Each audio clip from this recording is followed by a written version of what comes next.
Welcome back. The time right now, thanks to the control room, 8:10, and the temperature right now, 10 degrees Celsius. Welcome back to City TV's Breakfast Television. Good morning, Darin George. You represent an organization, a college that I've never heard of, and I'm very pleased to hear more about it. Automotive Sales College. Now, I thought each organization trained their own people to be car salespersons. Actually, what happens in the car business nowadays is there's not a whole lot of training going on at the dealerships. What they do is a lot of product training. What we do at the school is we take people through an intense 3-week course on how to do it properly. How to sell properly. How to sell it professionally and properly in the car business in the 90s. Ethically, definitely ethically. Our philosophy is the more you give to your customer, the more you'll receive. So the more that I would give to you as a customer, the more that I'll get back from you. And that's the life thing. So, I mean, and you can use that in your relationships or whatever you want to do. Absolutely. Now, I'd say ethically because every year a study comes out that talks about the professions and the people that folks trust the most. And I'm sorry to say, but near the bottom of the list of the top 10 is that they trust the least, car salespersons, particularly used car salespersons. Right now we're talking about brand new cars. Why is there a difference in perception? Well, okay, real quick. There's a difference between a used car and a new car salesperson. In the new car dealerships, customer service is number one. Any new car dealership will actually do cartwheels, okay, for a new car person that's buying a car from a new car dealership. Why?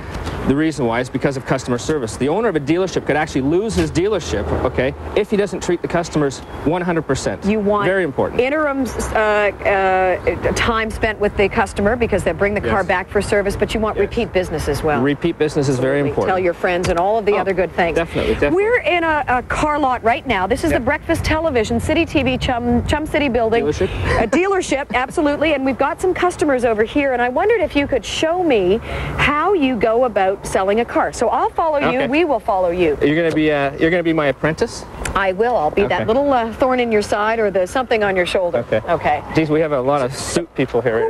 Who would you go to? Now, you're just giving it a once over here. By the way they look and by the way they're looking at the car, whom would you approach first? Okay, first of all, that's kind of doing a scout out on the lot. Okay. So I can't actually judge any customer by their physical appearance. So even race, nationality, credit card being flashed over here. Yeah, well that's a little gender, you don't bother with that. No gender, no, it doesn't matter. Male, female, black, white, it doesn't matter. No discrimination. All right, so let's go right over here, shall we? Well, what I will do is, do you mind if we'll go with the guy with the white shirt. Why did you zero in on him? Well, to be quite honest with you, he's your boss, this is Gord Hewlett. He's one of the instructors at the college too. All right, so let's pretend. And these are actually very nice. Darin, he's a customer.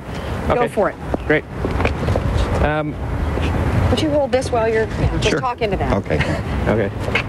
Welcome to the Automotive Sales College dealership. My name's Darin George, and your name is? Gord. Gord, and your last name is? Gord Hewlett. Oh, great. Is this your first visit to the dealership, Gord? Actually, it is, yeah. Oh, okay.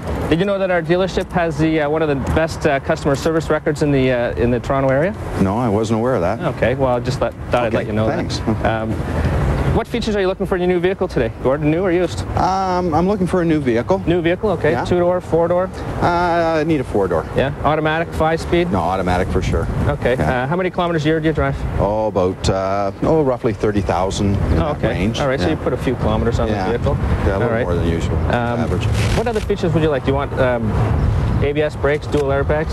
Well, definitely want air conditioning, tilt, cruise. You're going to ask him how much he wants to spend? Pretty loaded up, so. I would never. Pretty fully. You want to know what? You never ask a customer how much they want to spend because you want to know what? It's actually none of my damn business. Oh, excuse my language. We're on live television. Live television. Oh no. It was one of the first things I thought, though, that you might say to him. And what's your price range? Well, see, what we're teaching at the school is people not to do that stuff.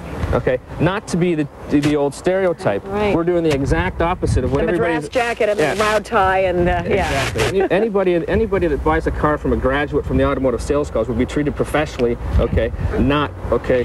Now he wants 4-door. He wants automatic. It sounds like it needs to be functional. Can we skip a few steps and get right to the car and what you would show him? Okay, I'd ask a few more questions because I like to pretend that if I don't know enough information about Gord, it'll be hard for me to decide and help him in the selection of the vehicle. So I have to ask a lot of questions. Deep down in your heart, though, are you not taking a good look at how well he's dressed and how well... No, you're really not doing that, knowing that he might be... He's very well dressed. He's got great hair, great features, nice shoes. He's a good customer. But you don't have to think about that. 'Cause that's not fair. That's a good question. What happens is people walk in on a Saturday with a pair of jeans and a ball cap and a T-shirt, and then they come to pick up their car on a Tuesday in an Armani suit. You can't be mean to anybody, and you can't discount anyone based on how they look or how they're dressed. We've actually, in the car business, it's a known fact that people will walk in with a bag actually of money, okay, and no bank account. Really? Okay, and buy a car. Wow. People don't take cash anymore. Don't you know that? Well, I know, but I mean, but no, some eccentric type people. I mean, there's all kinds of stories like that. So never judge a book by its cover. Never judge. Okay, so you're going to sell this car to this gentleman. You hope. Well, we'll go over to this car here. All right, you'll sell this car to this gentleman. I'm just going to make up the brand of it, okay? But, so, Gord, this is our four-door 1999. It has wraparound bumpers, okay? Halogen lights, bumper-resistant bumpers, okay? Obviously, it's aerodynamic and styling. Do you want to kick the tires, or shall I?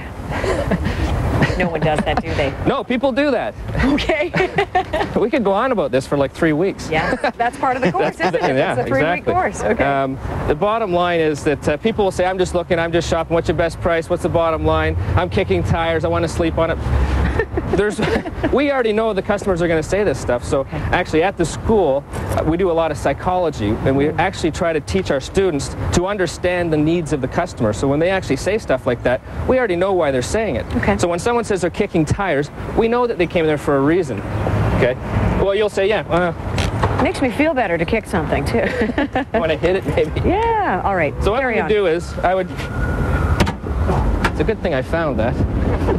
Yeah, that's something to think of as well. The car salesperson should know the car intimately. So there's no fumbling, no fooling around. Actually, we'll find the hood on this. The car, the purchaser. This isn't my product line anymore. Next, what we would do is we'd actually go through the engine of the vehicle to make sure the customer is aware of all the engine components, easy maintenance points, okay? If the customer, I've heard of customers leaving a dealership and not knowing where the dipstick is on the car, okay? And you maybe have friends and family who have done the same thing where they say, yeah, the car sales guy never even showed me underneath the hood. I don't even actually know exactly what is under there. So you've got to be like a surgeon going through a body in an operation. You've got to know exactly where everything is. And in the car business, if you're a professional, like a doctor, you will be successful in the car business. If you treat the car business as a job and not a career, you will fail in the car business. How do you like him so far? Good. So far. How do you like the car so far? No, I like the car. Okay. So far. Let's say we've done this. Can we move on to the fancier? Then I'd go to the side of the car, side impact beams. I'd go through the whole six-point walk around on the vehicle, okay? The aluminum rims, the whole 9 yards. I'd show him the back seat of the car, make sure that was adequate for his seating. It's exhausting doing this big circle and what? Well, I'm trying to, like I said, I'm trying to compact 3 weeks into well done. 2 minutes. Show the back of the truck, the CD stacker, everything in the back, where the spare tire is. Customers don't even know where the spare tire and jack is. Based on the knowledge that you're gleaning from him about his knowledge of cars, what would be the biggest selling point that you would try and, that you would show him? Would it be a big trunk based on the knowledge that he's, let's say, a traveling salesperson, so he's going to need this trunk? He does 30,000 kilometers a year, so 30,000 kilometers a year, well, that's above average. Is it above average? Okay. And there are questions that we've already missed that I would have asked already. I love the golf. Golf clubs have to fit in the back. Yeah, so I would ask him what sports he plays. Okay. Then I go around to the side, and we go into this car. Kevin Frankish. I'd buy anything from you.